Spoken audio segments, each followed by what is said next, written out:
Well, all right, everybody. How are y'all today? Welcome. Glad you're here for our Bible study today. And we want to welcome those of you here in the room who are enjoying some lunch today. And also those of you that are joining us online, we want to welcome you today as well. And so let's begin. Today we're going to talk about God's provision for the journey for the children of Israel, and we're going to start in Exodus 15, verse 22. You know, last time we were together, we looked at the Song of Moses, the Song by the Sea, the Song of Moses, Song of Miriam. And so now the narrative material picks back up again in Exodus 15, verse 22. So, if you look at that verse with me, it says, "Then Moses led Israel from the Red Sea, and they went into the desert of Shur. And for 3 days they traveled in the desert without finding water." So, what I would say about that is, as I put in your outline, the journey commences. We're fresh off of the children of Israel being delivered from Egypt, the parting of the Red Sea, the destruction of part of Pharaoh's army. And so now we're actually going to begin the journey. Now, it turns out, y'all have read this, so you already know, it turns out this is going to be a 40-year journey in the wilderness. Now, if we go back and try to read this through the eyes of the people that experienced it, we will acknowledge that neither Moses nor the children of Israel had any idea about how long this was going to take. We're not sure how well-traveled any of them were. We know Moses had traveled some, but there were probably some who had traveled some of the Israelites had. So I believe they would have known in general that it's about a 3-week journey, give or take, to the Promised Land from Egypt. Okay? So, and I'm not sure what their conversations were like. I don't know if y'all have ever thought about it. But, you know, we talked about the plagues. We think the plagues, based upon just a little bit of inferences about different times of the year when these plagues occurred, we think the plagues took place over about 8 to 10 months. Once again, give or take. So, for the last 10 months or so, they have been watching God perform these incredible signs. Now, they knew, at least according to what Moses had told them is that the plan was for them to leave Egypt.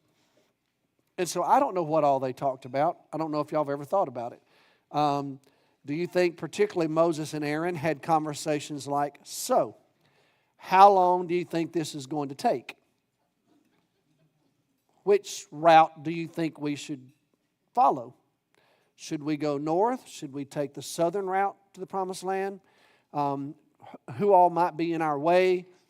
What type of Bedouin groups or tribal groups are going to impede our progress?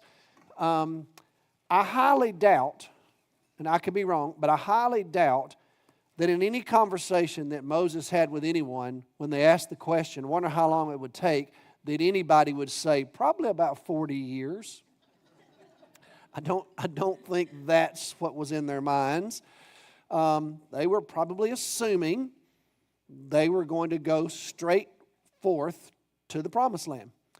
And after all, they had seen God do some incredible miracles. So perhaps the sense was the path is going to be open for us to make our way into the Promised Land. And I'm not sure even how Moses and Aaron worked that out. I'm pretty confident, though, that if you think about leading people and you're about to take a trip, if you're in leadership and you are responsible for a trip, you give it some thought. Is that not true? Some of y'all have led trips before, haven't you? You've led mission trips or family vacations or whatever. And if you're the one that's in charge, don't you normally think about, okay, it's probably going to take a little while to do this, and then maybe we can do that. And you've kind of put an itinerary together in your mind. I'm not sure, but I'm just assuming that Moses and Aaron had had some of those conversations about how long this thing was going to take. But they did not realize what was in front of them. So here we are in Exodus 15. So you think about the opening books of your Bible, okay? So we get to Exodus 15. So just imagine the rest of the book of Exodus, okay? And then we're going to move to the book of Leviticus. Then we're going to go to the book of Numbers. Then we're going to go to the book of Deuteronomy, and they're still going to be in the wilderness. So we're going to make our way through these next 3.5 or so books of the Bible that are very pivotal books. And Israel will be not yet in the promised land for that entire stretch. It's really pretty fascinating if you pause and think about it. And I know that we read over it quickly, and I get that. But y'all just think with me for just a second. Where were you 40 years ago? So just think about that for a minute. How much has happened in your life in 40 years? Wouldn't we all agree? A bunch, wouldn't we? A lot has happened in your life. Okay, some of y'all in the back of the room, you don't have 40 years in you, okay? I know, trust me, I know you're all braggy back there. Katie keeps waving her hands. I don't have 40 years in me. I got it. I got it. And Addison, we're not even going to ask you, okay? We're not even going to ask you, you little 20-something. But it's easy to run past it, but just think about it. That's how much, when you think about all that's happened in your life in 40 years, that's what's going to happen here with these people. They're going to spend a generation in this wilderness experience. It's a fascinating thing. So, with that said, here's what we're going to see take place in the wilderness. I put it in your outline. Testing and grumbling. That's what we're going to see. It's going to be marked by times of testing. It's going to be marked sometimes by times of grumbling. So, for example, if you'll look at verse 24 of Exodus 15, we're 3 days out from crossing the Red Sea. Okay? And the people grumbled against Moses. What are we going to drink? Look at chapter 16, verse 3. A little bit of time passes, and the Israelites said to Moses and Aaron, if we'd only died by the Lord's hand back in Egypt. If only. If we could just go back to being slaves. Man, those were the days. Remember how good they were? I mean, when they put whips on our backs and gave us no property. No, you remember what they remember? They're kind of like golfers. Because here's how we are as golfers. When I go, I remember reading an article several years ago about a caddy, and they asked this caddy, they said, you caddy a lot of you were the caddy for a professional golfer, and said, y'all have a pro-am every one of these tournaments, so you actually watch amateurs hit golf balls as well as professionals. What's the biggest difference? And here's what this caddy said. He said, well, my pro that I caddy for, he mishits about one ball in a round. He says, in other words, every shot he hits, it may not go exactly where he wanted to go, but he hits it on the face of the club pretty much every single time. He might miss one shot in a round of golf. He said, an amateur will hit maybe one shot in a round of golf. Okay, I'm an amateur golfer. Here's what I want y'all to know. When I finish a round of golf, it doesn't matter what I shoot. Guess what I remember? Man, can you believe that 8-iron I hit on 15, man? I think that's the best shot I've ever hit in my life. And sometimes I'll say that to Cindy, who's been with me, and she'll say, no, I don't remember that, but I do remember that driver that went in the water, and then you dropped another ball and hit that one in the water, and then you dropped another one, and I'm like, I don't even remember all that. All I remember is that purely struck 8-iron. Look at what they say. Look at verse 3 of Exodus 16. The Israelites said to them, if we'd only died by the Lord's hand in Egypt, there we sat around pots of meat and just ate everything we wanted. Now, how often do you think those slaves actually sat around pots of meat and ate everything they wanted? Maybe once every what? I don't know. Pick a number. But that's the only thing they can remember. So they're out in the wilderness, and what's taking place is it's days of walking. And remember, we talked about this a while back. How many of them were there? Depends on how you interpret some of those Hebrew words as the story's told. Some people say there were 600,000, some up to 1 million, some more 25 to 30,000. I probably lie in that camp. But regardless, there's a whole bunch of people because even when we agree 30,000 people would be a whole lot of people to keep up with. Okay, there's a lot of these people. And so, they're making their way through in there, and it's hard. The harsh reality of the wilderness has all of a sudden come to rest on them. I remember years ago, I heard a missionary that was was preaching in chapel at Southwestern, and the missionary talked about the difference between the poetry and the novel.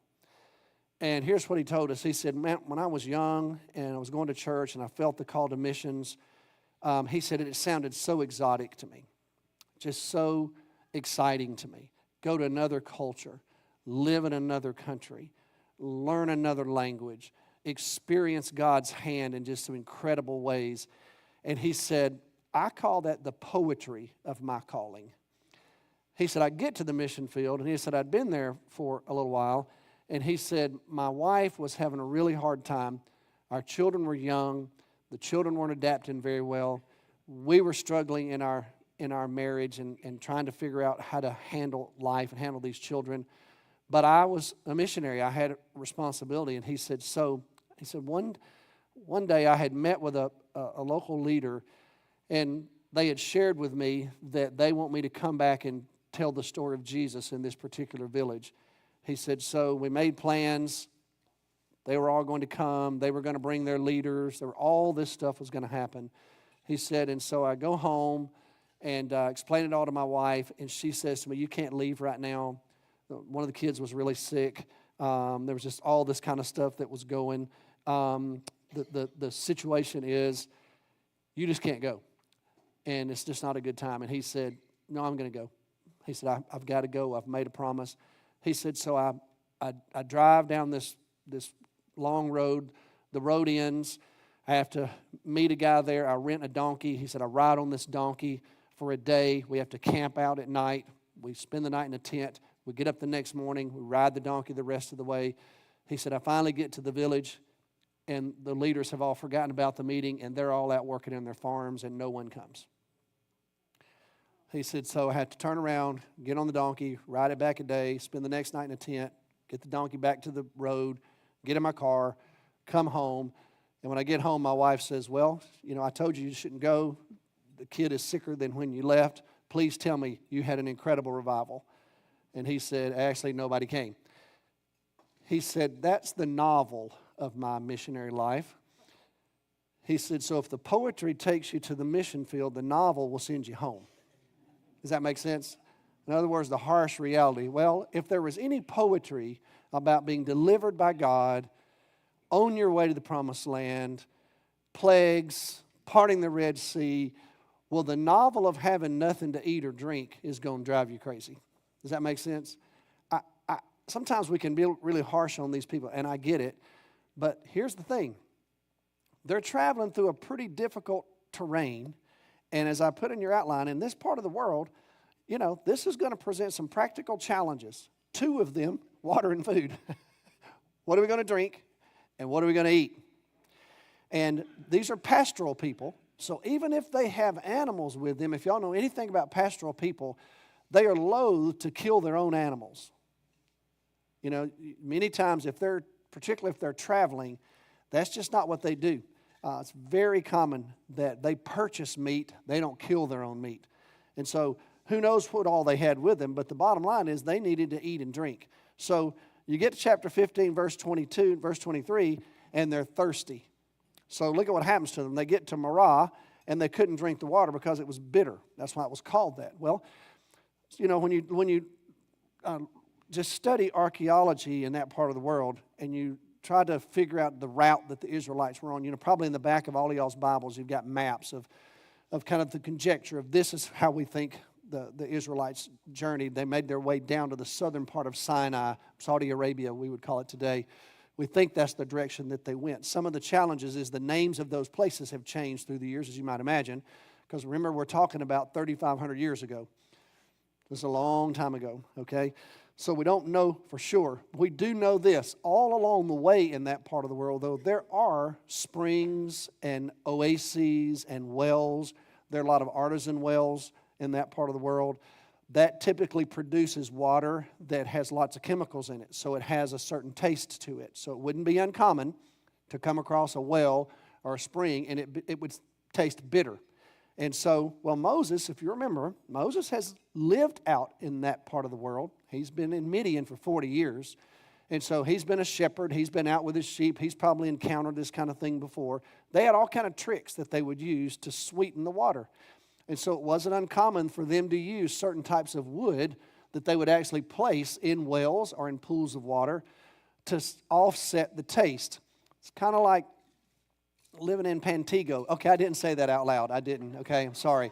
But, when Cindy and I first moved to Texas, and we'd been out here for a while, and been in seminary, and my family has always made fun of me for living in Texas, just for a number of reasons. But anyway, so finally we moved to a little bitty town called Mertens, and right outside of Hillsboro. But Mertens had a bad water system in those days. We had a water well right next to the church and water tower. But in your water bill every month, it would say, do not give this water to infants. It causes mottling of the teeth. So there was a red letter thing on your water bill every month. So my mom and dad came to visit right after we got there. Well, every once in a while, that water tower would quit working, and you just wouldn't even have any running water. And so we would have to go to this spigot that was in the next county, in Navarra County. Navarra? Is it Navarra? It's with an O, right? Navarra County. We had a farmer who had a place, and we could go get water from his place. So we would go and just fill up buckets and buckets and buckets of water. Ended up being our drinking water for all the years we were there. But nevertheless, my dad, when he got here, y'all, and we didn't have running water, he was like, Texas, why in the world have you moved to Texas? And then here's what I told him. I said, well, let me just show you this. Even when we have running water, you can't drink it. So anyway, that went over really well with him. But these people get to this place and they find water, but they can't drink it. Okay? So obviously, they're wanting to know, what are we going to do? So notice what happens. If you look at verse 25, Moses cried out to the Lord, and then the Moses, if he's our principal writer, which is kind of what we think, okay, the text says, do you see this? And the Lord showed him a piece of wood. Do y'all see that text? That word showed is an interesting word in Hebrew. It's the Hebrew word for Torah. It's the Hebrew derivative of the word for the law. The law is called the Torah. And so think about that. The Lord showed Moses. So that word Torah means more than just the law. It has the idea of direction, of guidance, of provision. And that's going to be the very word that the Jews will take to describe Genesis, Exodus, Leviticus, Numbers, and Deuteronomy. This entire set of revelation is God's direction. This is God showing Israel, if you will, how to live. This is God demonstrating His provision for His people. And so that very word is used there in that text. Well, God ends up providing water for Israel. That use of that wood or that tree works for them. And then look at verse 26. He says, if you'll listen carefully to the Lord your God and do what's right in His eyes, if you'll pay attention to His commands and keep all His decrees. Okay? We're pre-law here, right? We haven't gotten all the commands and decrees yet. So it appears that God is forthtelling. He's saying to Israel, I'm about to give all this to you. Now obey all of this. Now there are some scholars who say, well, maybe Israel already had some of these decrees and commands. Maybe there had already been something that the Lord had given to them. And that could be true. But what I would say is I believe is pointing forward to what He's about to share with them. And then He says, if you will listen to me, what I'm about to share with you, I'm not going to do to you what I did to the Egyptians. And then notice verse 27. One of the largest areas in antiquity that was referred to as a place where there were springs and ample water was called Elim. And so eventually Moses leads the people there. And the Lord takes them there, and there's a place for them to camp for a while, and there's ample water for them to drink. Okay? Now later, you're going to come to chapter 17, and they're going to be on the journey to Mount Sinai, and they're going to be hungry again. And so God is, if you look at chapter 17, verse 3, the people were thirsty for water there, and they grumbled against Moses and said, "Why did you bring us up out of Egypt to make us and our children and the livestock die of thirst?" And Moses cries out to the Lord in verse 4 and says, "What am I going to do? They're about to stone me." And then here's that famous story where God tells Moses, "Go strike the rock there at Horeb, and water will pour forth, and there will be enough to feed everybody, all the animals, livestock, and everybody." And so that's exactly what happened. So that becomes a very famous story in the life of Moses and the life of Israel, where Moses will strike that rock. Now, y'all know we're going to find ourselves again there at the end of this story, right? And remember what Moses is going to do. He's going to strike that rock again. Y'all remember? And so just kind of tuck that away, because we'll eventually come all the way back to that very place where Moses is going to disobey God at that place. It'll become a fateful place for Moses. Right now, it's a place of provision. It's a pretty incredible story. God provided sufficient water. The first one, it was bitter. The second one, there was just no water to drink. And now the Lord has provided for them. But along the way, God's testing them, and they're grumbling. That's just kind of the part of the journey in the wilderness for them. Then you come to chapter 17, verse 8, and we see not just God's hand of provision, but for food and all that. A part of God's hand of provision has to do with protecting Israel. So if you look at verse 8, the Amalekites hear about Israel, and they notice that Israel is camping at places where they're getting their water too. And so they're threatened by that.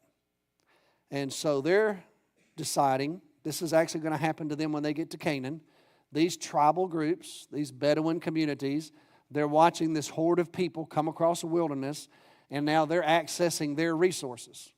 So these Amalekites, I can promise you, knew all about Elim. That's probably where they went to water their livestock as well. And so they're thinking, wait a minute, we're not going to let these people come in and take all of our stuff. They're going to take over.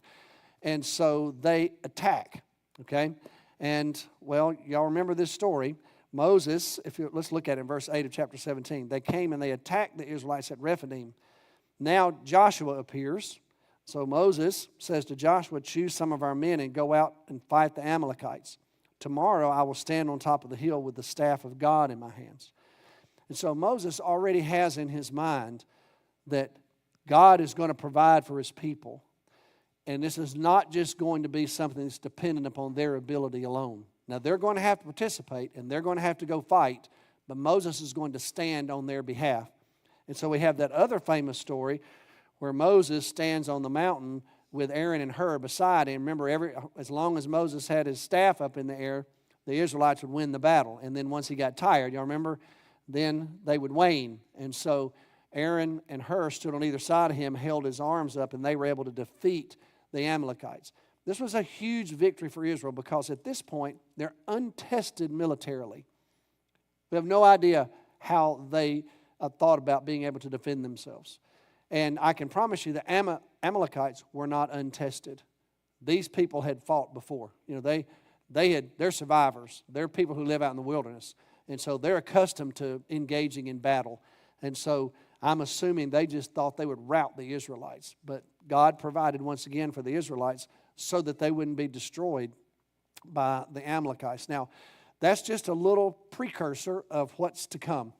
Because when they get in the land of Canaan, they're going to encounter all kinds of ites, right? Just all kinds of ites. Tribal groups, Bedouin communities, fortified cities. There's a whole lot in front of them in the Promised Land. And it's going to be a challenge for them to overcome all these different groups. So this is just the very first skirmish. Now, when you come to chapter 18, Moses pauses and gives you a little glimpse about what life was really like in the camp of Israel. And turns out they needed to be governed. You know, so let's look at chapter 18, verse 1. It says, "Now Jethro, the priest of Midian, the father-in-law of Moses, heard of everything God had done for Moses and for his people Israel, how the Lord had brought Israel out of Egypt. And after Moses had sent away his wife Zipporah, assuming evidently in Egypt before they had escaped through the Exodus, his wife went back home to her father. And by that time, Moses had two sons. You see that in verse 3. Gershom, we already know about Gershom. But now he has, his name meant foreigner. But now he has a son named Eleazar. And Eleazar, you see that El, that's a word for God. God has helped me. And so he has 2 boys. And so Moses has celebrated what God has done for him. So verse 5, Jethro, Moses' father-in-law, together Moses' sons and wives came to him in the wilderness where he was camped near the mountain of God. And Jethro sent word to him, I, your father-in-law, Jethro, am coming to you with your wife and 2 sons. So Moses went out and greeted them, blessed them, welcomed them. It's interesting, when Jethro gets there, Jethro praises Yahweh for what he's done and offers up a sacrifice to God. So there's always been this question about Jethro, how much did he know about Yahweh? How much did he know about the Lord? Remember, he's introduced as a priest in Midian. Y'all remember that? What does that mean? And the short answer to that is, y'all, we don't really know. We just don't know. But here's what we do know. When he gets to this point in his life, he's recognizing Yahweh as the true God. So he wants to offer up a sacrifice to him. So he does that. But then a very interesting thing happens. Fathers-in-law tend to give sons-in-law advice. Have y'all ever noticed that? I don't know if y'all have ever experienced that or not. But it's almost like you just can't help yourself. It is what it is. In this case, it turned out to be really good advice. So Jethro, if you look at verse 13, it says, the next day Moses took his seat to serve as a judge for the people. This is very common in the Eastern world. It's still true today. We're not as used to it in the Western world.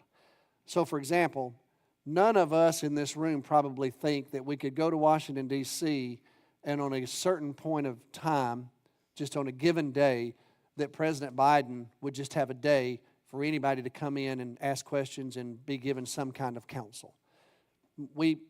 That's just not anything we would ever think. None of us think, man, I need to be there on the 5th Tuesday because the president always comes out and sits and just let people line up.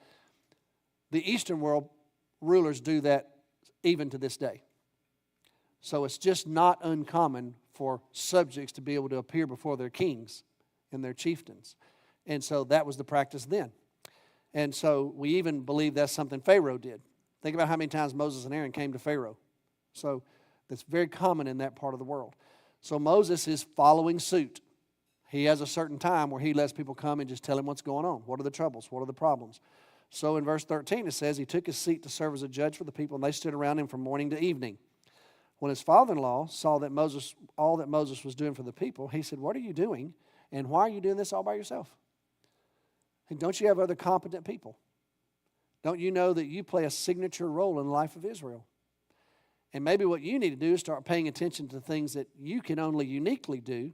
And let's take some of these other duties and responsibilities and distribute them to others that are competent people. And let's divide the people up in such a way that other people can do what you're trying to do right now and do it more efficiently and more effectively than you're able to do it. And you can do what only you can do. That's actually pretty good advice. I mean, Jethro gave Moses some wise counsel. And Moses took that advice.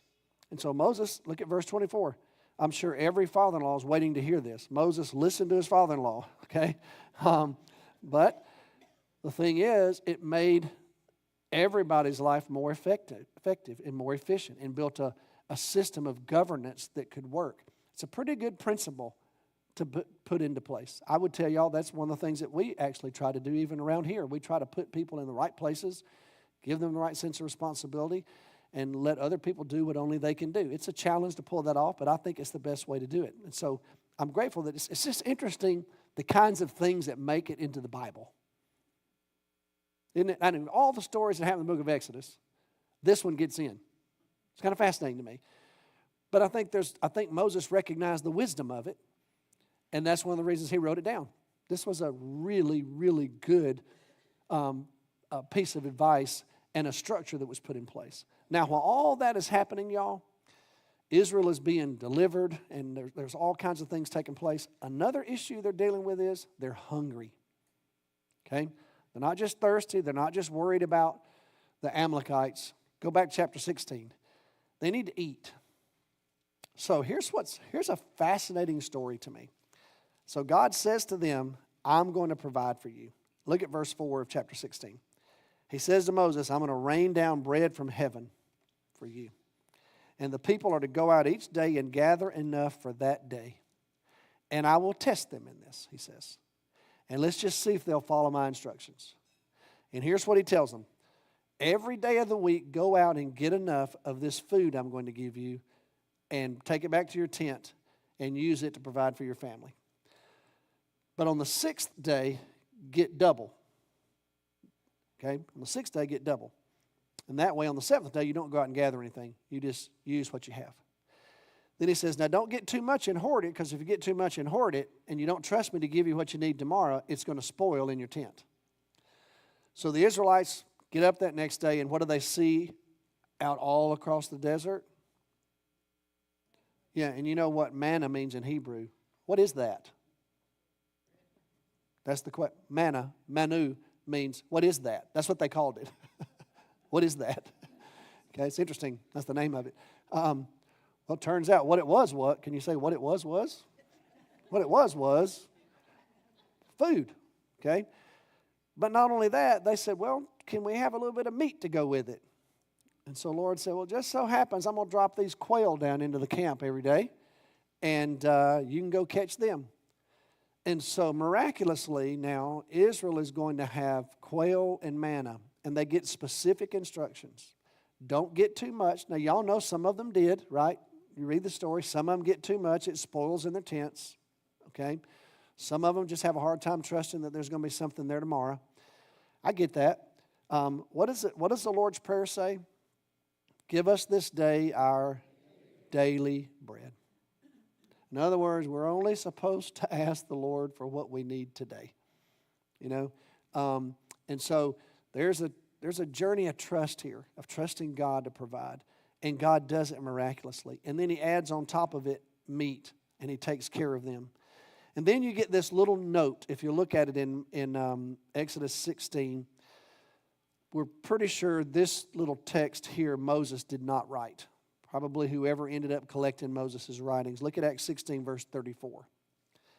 As the Lord commanded Moses and Aaron, they put the manna with tablets of the covenant law. So God told Moses, take some of the manna, put it in one of these golden jars, take the books of the law, the stones that we write the commandments on.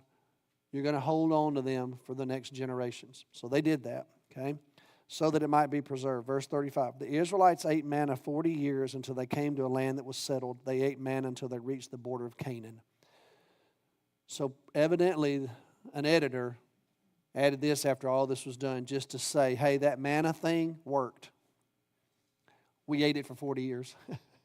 So just a little summary word for you to let you know that God did provide for these people. What a beautiful thing about God, that he provided for these people in miraculous ways.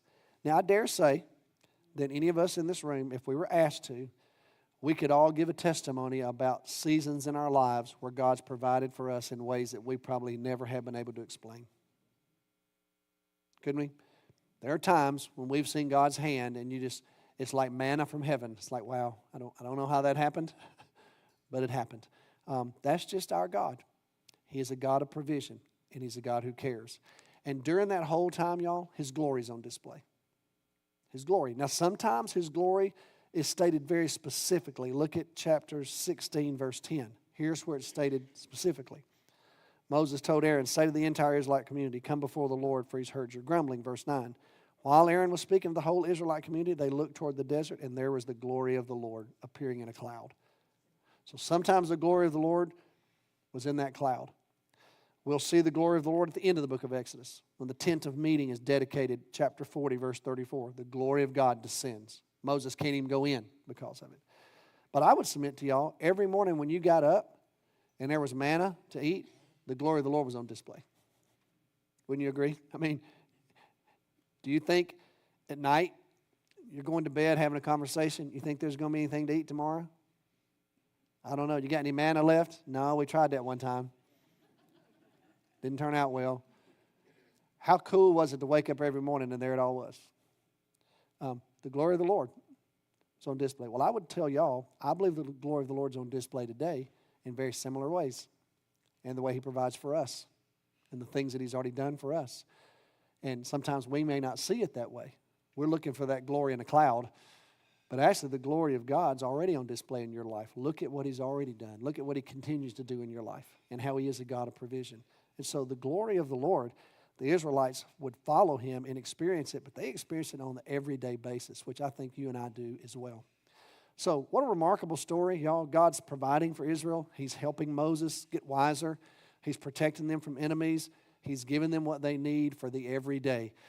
So the journey is just starting. Okay, we're just a couple weeks in when we get here.